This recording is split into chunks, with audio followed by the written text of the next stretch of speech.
until somebody comes in, if somebody comes in, I'd like to start by reading an affirmation. Hey, Kitty Royale, how are you?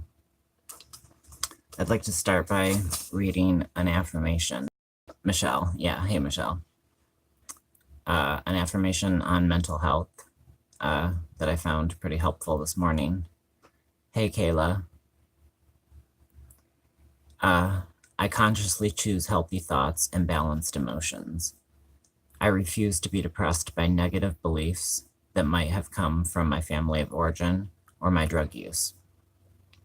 I refuse to constrict my thinking by concentrating on beliefs that limit my experience. Today, I acknowledge that I have emotions, but I am not my emotions. This means that my emotions and thoughts can flow through my consciousness, but I need not be swept away by the tide. Hey, lewd content, how are you? Today, I am selecting those beliefs that are healthy for me. I take a few moments to quiet my thoughts today.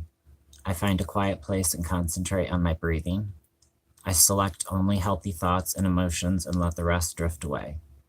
Today, I greet my feelings like old and dear friends who want to visit for a bit and then leave again. And that affirmation was really helpful for me to read this morning because I have a very hard time letting my negative emotions go. And a lot of negative emotions have been surfacing lately. I've been having a tough time lately regulating some of my emotions that stem from my unprocessed trauma in my youth. And like the title of this live stream says, thank you. I feel so much better. I feel so much healthier. Hey, Leah. These comments on this mobile app come and go really, really quickly. So if I miss any comments, I apologize. But like the title said, you know, I'm sober, now what? Because getting here was tough, don't get me wrong. Like I've said before, the first 7 days were pretty much hell on earth. After the first 2 weeks, I had a lot of happiness and euphoria that continued for a while. People call it that pink cloud effect. It's kind of like the eye of a hurricane, you know, like where everything gets calm and you have that reprieve after going through the hellish beginnings of withdrawal and detox. And then the backside of the hurricane hits after that pink cloud effect. And with that backside comes a mental battle that's totally doable. I mean, it's a storm that can be very easily weathered if you're prepared for it. But life sober for me today involves a change in everything. Everything from getting hobbies. I've taken up knitting, which is odd. It's not fun. It's kind of difficult, but it keeps my hands occupied and it keeps my mind occupied. I've been playing a lot of keyboard. Hey Max, how are you? Watching movies that make me happy. Getting rid of toxic people has been pretty crucial, you know. Blocking people's phone numbers, people that used to sell me pills, people that don't respect my recovery. Setting boundaries, healthy boundaries with family. These are all things now that I'm doing, now that I'm sober. yeah, exercise has been really, I'm sorry to hear it's been a shitty week for you, Max. Exercise has been really crucial for me. As an agoraphobic, I find it hard to get outside and walk the way I'd like to. But I exercise in the house at nighttime after traffic dies down. I do go out and take walks. I live close to a back road, so that helps. Hey, Jamie, how are you? Hey, Cindy. Yeah, hobbies are very important, Leah.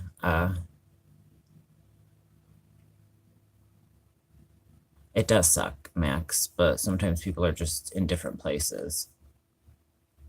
I'm sorry, Michelle, I missed your comment. It'll pop back up with the next comment. Oh, I'm sorry to hear that, Michelle.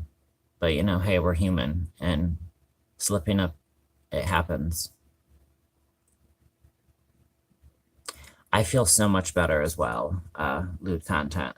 The endorphins that get released, because exercise is a healthy stress on the body. So our body sends out those endorphins, which attach to our opioid receptors and produce dopamine and give us pleasure. So getting that exercise is really, really crucial. Hey, Nicole, how are you?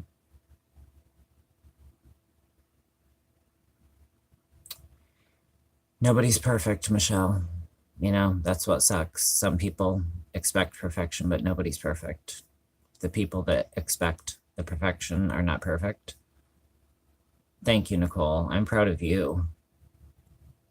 Why are you dizzy, Nicole? From your diet? Or from no Lexapro?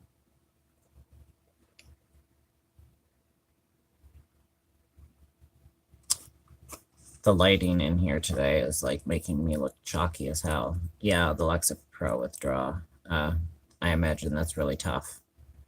Like I said, I quit an antidepressant that I'd been on for a long time, Paxil, cold turkey, and experienced withdrawal symptoms from that. Some pretty intense head zaps. But other things to do now that you're sober that are important are, practicing mindfulness, practicing meditation. Those things for me have been vital. Therapy, obviously. I'm always pro therapy. Therapy was something that I was not able to be a part of consistently.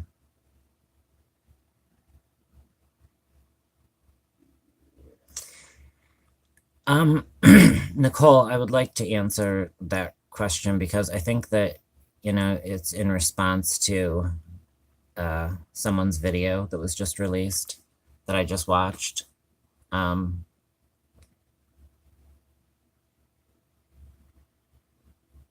It's important to get your mind off it, Leah, but congratulations on the 6 months. That's amazing. But yeah, I sent him a link to an article that was written by a Harvard professor about addiction and how it's a disease of the brain and body. I'm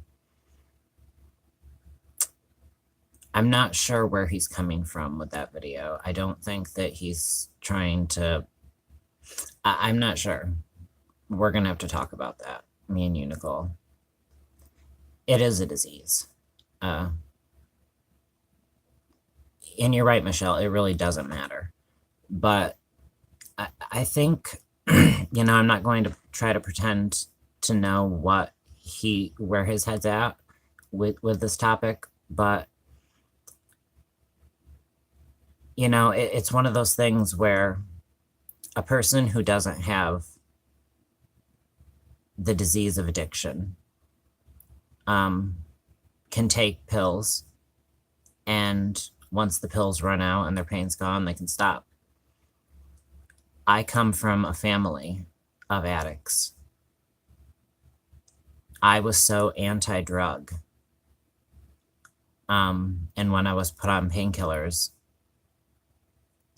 I was put on 240 painkillers a month, month after month after month.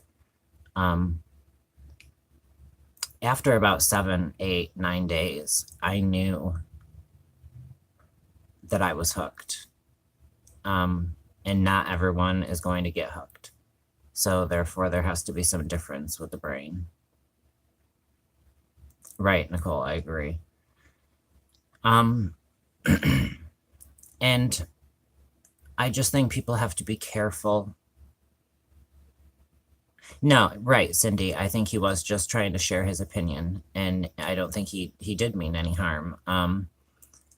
Sometimes I think certain comments, when put out there and read by people, can be harmful. And I'm not saying his comments were.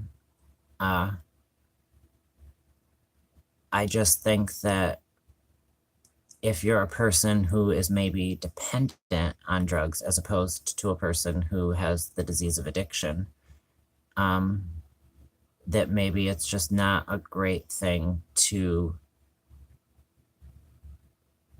kind of say that addiction isn't a disease, just because maybe you don't suffer from it. Hey, George, how are you? But I don't know. I've got to do more research myself in order to feel like I can speak on the topic comfortably.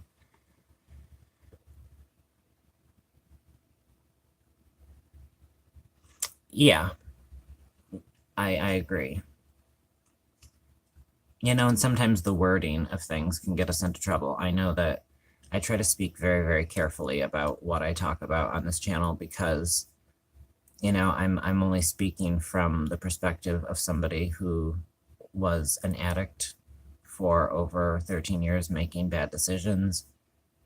And I'm now 50 days clean. And,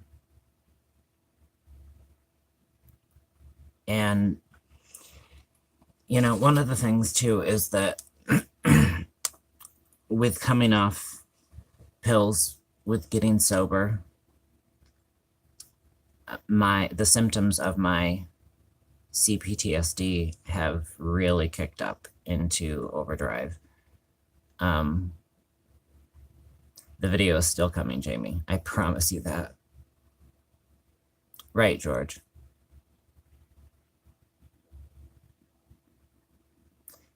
And Nicole, you're right. It really does the day. Like, we have it. We're powerless around our drugs of choice. So however you want to label it in my book is fine. But the symptoms of my PTSD have really kicked into overdrive because like my startle responses, the hypervigilance that I suffer. Right, Cindy, and it's just very important to respect everyone's opinion, especially when it comes to discovery or to recovery.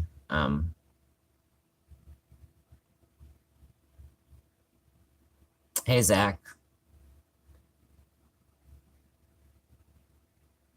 Yeah, I mean, it's just important to respect everyone's opinion. Everyone has a different take on things.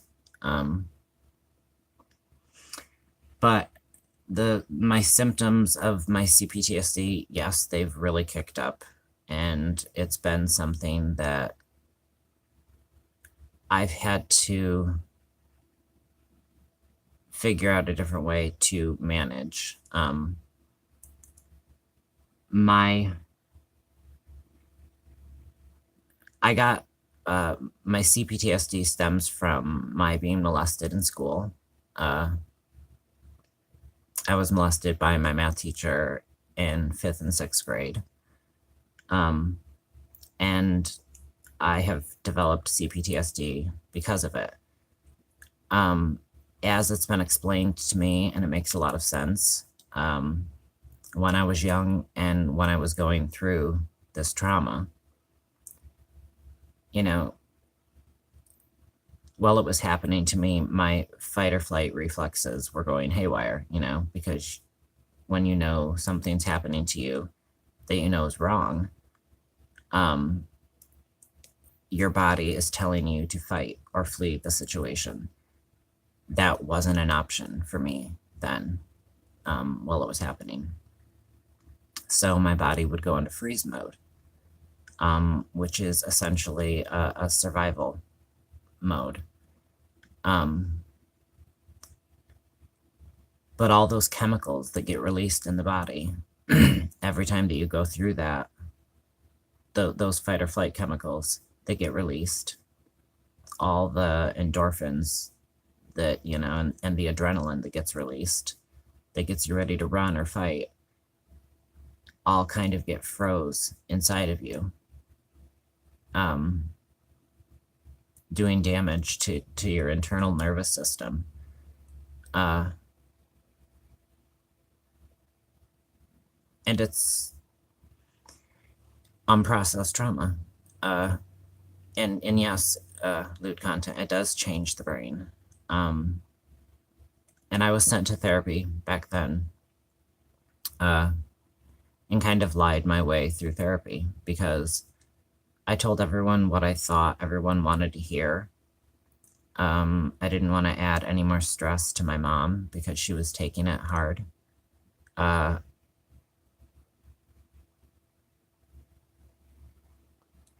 I've learned that I'm a lot stronger than I thought I was, especially back then. And I fight against the trauma all the time by reminding myself that if I don't fight against it, that he wins. That he officially did take my life. And I won't allow that to happen. Yeah, and Cindy, that was kind of the problem. It went on for 2 years. It was a weekly thing. And it was constantly being internalized because I couldn't. I'm at day 50, George.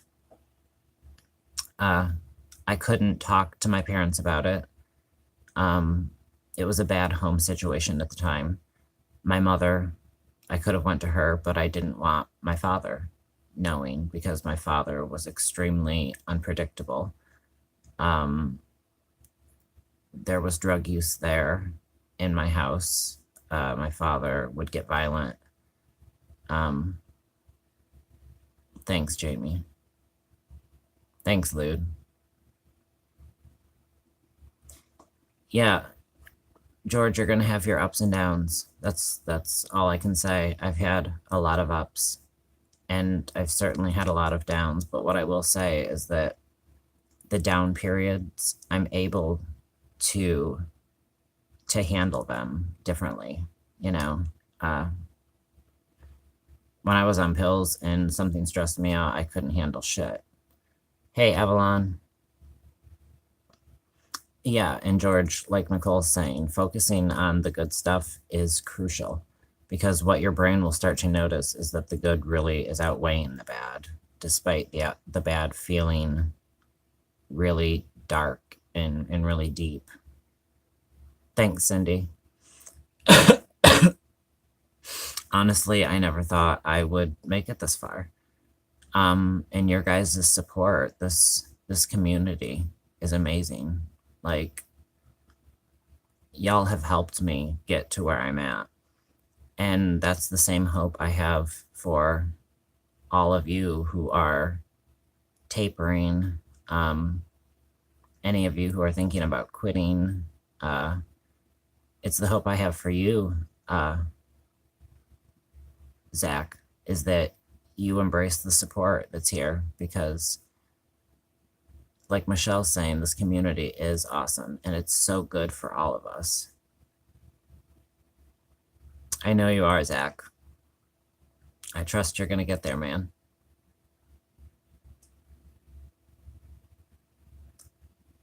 Yeah, I certainly did not know how to handle my stress, especially on opiates. I would flip out and then the guilt would kill me because I'd flip out on the very people that I was using to get money to buy pills. Like, it was pathetic. So I don't have that guilt anymore, which is great. That's so awesome, Lude. 72 days. That's so awesome. And yeah, I didn't think I'd get this far, and it's still a one day at a time thing. Yeah,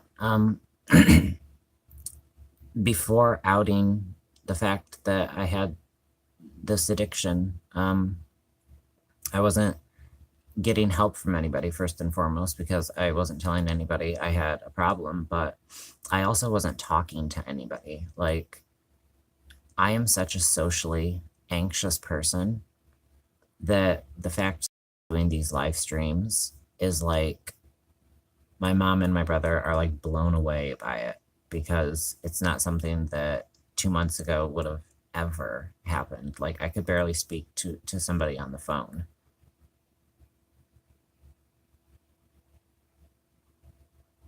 Cool. Yeah, because when I started opening up, that's when the support started coming in, and I saw that the support was changing everything, changing how I perceive things.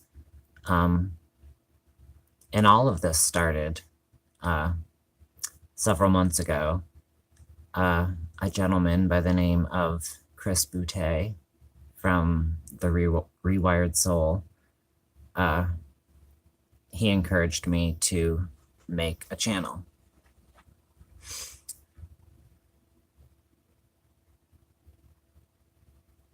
Yes, Nicole, you're right. Our common struggle did bring us all together. Thanks, Avalon. I greatly appreciate your support, and I hope you're doing well. But Chris Boutte from the Rewired Soul encouraged me to make a channel, and I made a channel. Started out a mental health channel, but I quickly discovered that I needed to focus first and foremost on my addiction. So that's kind of what kickstarted all of this. And I didn't expect much to come of it at first. Yeah, I subscribed to her, Cindy. And I've been checking out her channel. I was watching a couple of her videos right before I came on here live. I subscribed. Yes, Chris is a great guy. Me and him are supposed to be doing a collab video of some type in a few days. But yeah, because of him, I started this channel, and I didn't think anything was going to come of it. All of a sudden, the support started pouring in. He encouraged me to get a sponsor, so I reached out and got a sponsor, and I check in with them every day.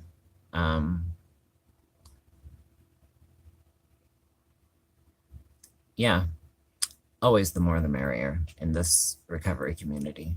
The support is just, it's absolutely vital. You know, if I didn't have the support, I know 3 times specifically that I would have slipped. Know it. I just know it.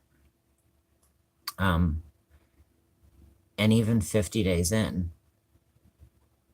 I still have many moments where my cravings want to get the better of me, but instead I work my recovery by calling my sponsor, by working the program, by helping others, because there's always someone out there in need of help. There's always someone there that is where I was, you know, a mere month ago.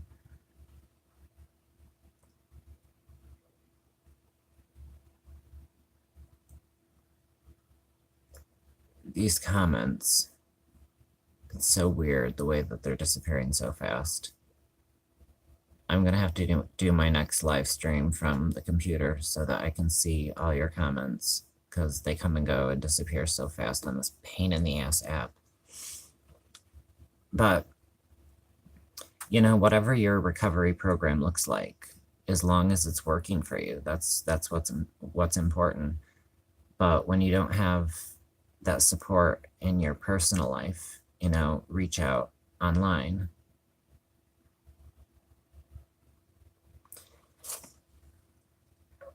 It's on my phone though. I'm just afraid that all of a sudden y'all are going to disappear if I hit a certain button.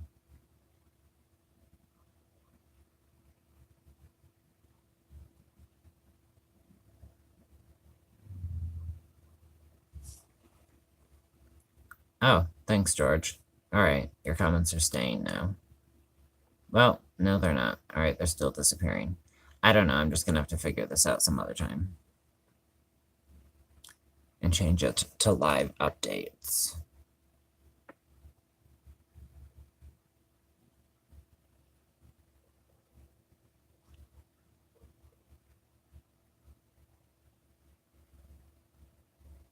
All right, I think I got it.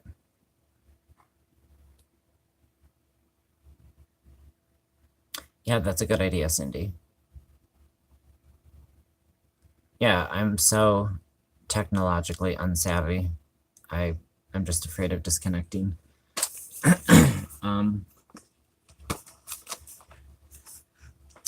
Recovery scared me. It scared me for a long time. I saw a lot of horror stories, watched a lot of videos of people going through detox. So when I detoxed, honestly, I tried to show the better moments. Because there is a lot of really shit moments. But it's something that I fought through it. It's possible to fight through those original sleepless nights, that restlessness, the sweating. It goes away. Yeah, and I mean some of those videos.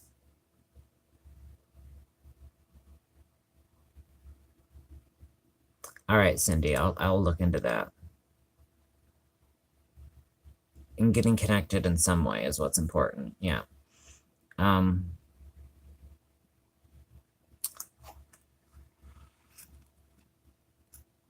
mean, life can be super hard to navigate once you're sober because, like I said, everything's new. Everything's real new. You do feel like a baby. Everything feels like you're relearning everything. Every emotion feels like something that you're dealing with for the first time. And one of my problems, Nicole, is that I'm still a bit isolated because of my agoraphobia. So yes, I knew isolation and addiction, but I'm still pretty isolated in my personal life. And that's why this online support community has been vital to my recovery. Like, it's just been so, so important. And going to intherooms.com meetings has also been helpful because I can't go to public meetings. That's just not an option for me. So getting connected in the only way that you know how is what's important. Recovery looks different for everybody. And that's what we need to remember. One person recovers one way, one person recovers a different way, and both ways are fine because both ways are about recovery, and that's what's super important. George. Yeah, in recovery, I've had to push so many people away. And the people that I haven't pushed away, I've had to set different boundaries with.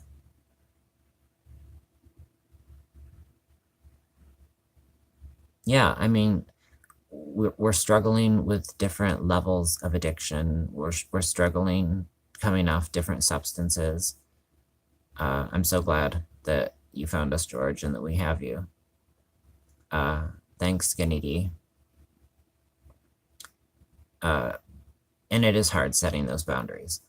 But I have found that for my recovery, it's pretty crucial that I set boundaries with family members in particular, who sometimes would rather enable than see me suffer, especially in early recovery. It was hard for certain family members to see me suffer.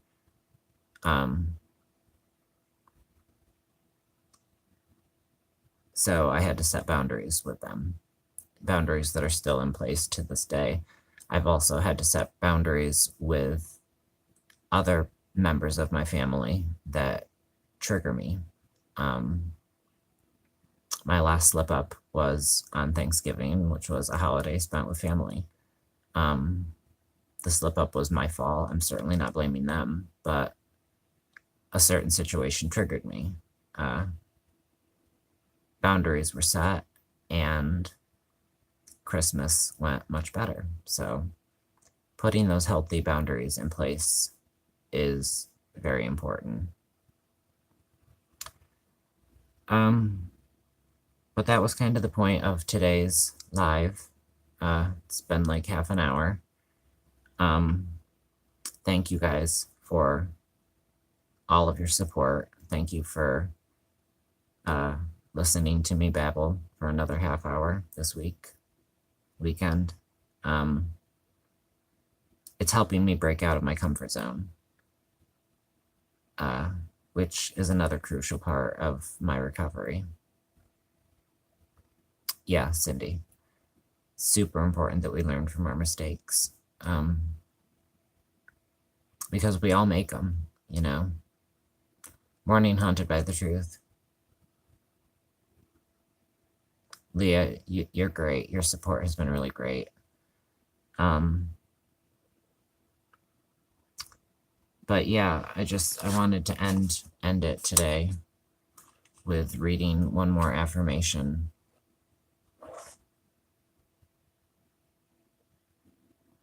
I agree, George. This affirmation is on patience. It's all right to feel whatever I'm feeling now. I don't have to feel perfect every day. Oftentimes in my recovery, I've wondered why I don't feel good immediately. Us addicts want that immediate gratification. If I'm working on my issues, it seems like everything should just fall in place. I understand there's no cure or fix for being human, and changing emotions is part of the process of normal living. Remember that, Michelle. Today, I possess the patience and the wisdom to start from where I am and move forward. I appreciate myself and my emotions. And I appreciate all of you guys for being here today. And I'll do another live next Saturday. And thank all of you guys. I'm proud of all of you. And I appreciate each and every one of you.